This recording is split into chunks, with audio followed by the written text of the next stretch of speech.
एक जंगल में एक नीले रंग का मेंढक रहता था जो अपने अजीबोगरीब रंग के कारण पूरे जंगल में मशहूर था, क्योंकि आमतौर पर मेंढक हरे या भूरे रंग के होते हैं, लेकिन यह मेंढक आसमान के नीले रंग का था। उसकी त्वचा चमकती थी और जब सूरज की रोशनी उस पर पड़ती थी तो वह ऐसा लगता था जैसे कोई छोटा सा नीला हीरा कूदता हुआ चल रहा हो। जंगल के सारे जानवर उसे देखकर हैरान रहते थे। कुछ जानवर उसे अपने लिए शुभ मानते थे तो कुछ उसे एक रहस्य समझते थे, लेकिन मेंढक का दिल बहुत बड़ा था। वह कभी किसी से बुरा नहीं बोलता था और हमेशा मुस्कुराते हुए सबकी मदद करता रहता था। एक दिन जंगल में बहुत तेज बारिश होने लगी।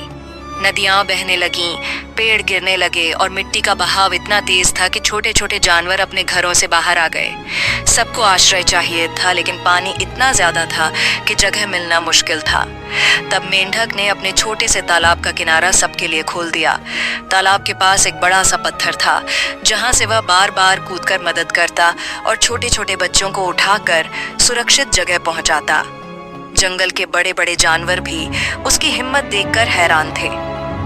इसी बीच मेंढक को एक अजीब सी आवाज सुनाई दी जो तालाब के एक कोने से आ रही थी। जब वह वहां पहुंचा तो देखा कि एक छोटी सी चमकीले पंखों वाली तितली बचने की कोशिश कर रही थी, लेकिन उसके पंख गीले हो गए थे। मेंढक ने तुरंत अपनी जीभ से एक पत्ता खींचकर उस पर तितली को बिठाया और उसे सुरक्षित जगह रख दिया। तितली ने धन्यवाद करते हुए कहा, तुमने मेरी जान बचाई। मैं तुम्हें एक रहस्य बताना चाहती हूँ। मेंढक हैरान था। तितली ने कहा, इस जंगल के पार एक पुरानी झील है जिसमें एक जादुई मोती छुपा है जो जिसके पास हो उसका एक सपना सच कर देता है।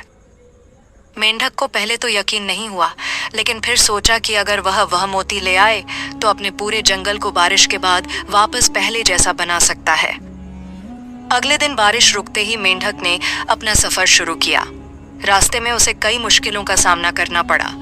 कभी वह गड्ढे में गिरने से बचा, कभी एक बड़ी मछली ने उस पर हमला करने की कोशिश की, लेकिन मेंढक ने अपनी तेज छलांगों से बच निकलने में सफलता पाई। सफर के तीसरे दिन वह एक गहरे पेड़ों के जंगल में पहुंचा, जहां अंधेरा इतना था कि दिन में भी रात जैसा लगता था। वहीं उसकी मुलाकात एक बूढ़े कछुए से हुई जो धीरे धीरे चल रहा था। मेंढक ने उससे रास्ता पूछा। कछुआ मुस्कुराया और बोला, मैं तुम्हें रास्ता तो दिखा दूंगा, लेकिन तुम्हें एक पहेली का जवाब देना होगा। मेंढक ने पहेली सुनी और सोचने लगा। पहेली थी, वो क्या है जो सिर्फ तब टूटता है जब तुम उसका नाम लेते हो। मेंढक ने कुछ देर सोचा और बोला, चुप। कछुआ हंस पड़ा और बोला, सही जवाब, तुम सच में समझदार हो। फिर उसने मेंढक को एक छुपा हुआ रास्ता दिखाया जो सीधा उस पुरानी झील तक जाता था। मेंढक वहां पहुंचकर देखता है कि झील का पानी साफ नीला है जैसे आसमान का रंग, और बीच में एक बड़ा सा कमल का फूल खिला है। उस फूल के बीच में चमकता हुआ मोती रखा था, लेकिन मोती के पास एक बड़ा सा सांप बैठा था जो उस मोती का रक्षक था। मेंढक ने समझा कि बिना समझदारी के यहाँ से निकलना मुश्किल है। उसने सांप से कहा, मैं तुमसे लड़ने नहीं आया, मैं बस अपने जंगल को बचाने आया हूँ। सांप ने थोड़ी देर सोचा और बोला, अगर तुम मेरे 3 सवालों का सही जवाब दे दोगे तो मैं तुम्हें मोती दे दूंगा। मेंढक तैयार हो गया। पहला सवाल था, कौन सी चीज जितना खर्च करो उतनी ही बढ़ती है। मेंढक ने सोचा और बोला, ज्ञान। सांप ने सिर हिलाया। दूसरा सवाल था, कौन सा पानी तुम कभी पी नहीं सकते। मेंढक ने बोला, समुद्र का पानी। सांप फिर से संतुष्ट हुआ। तीसरा सवाल था, कौन सी चीज तुम्हारी है लेकिन दूसरे लोग उसे ज्यादा इस्तेमाल करते हैं।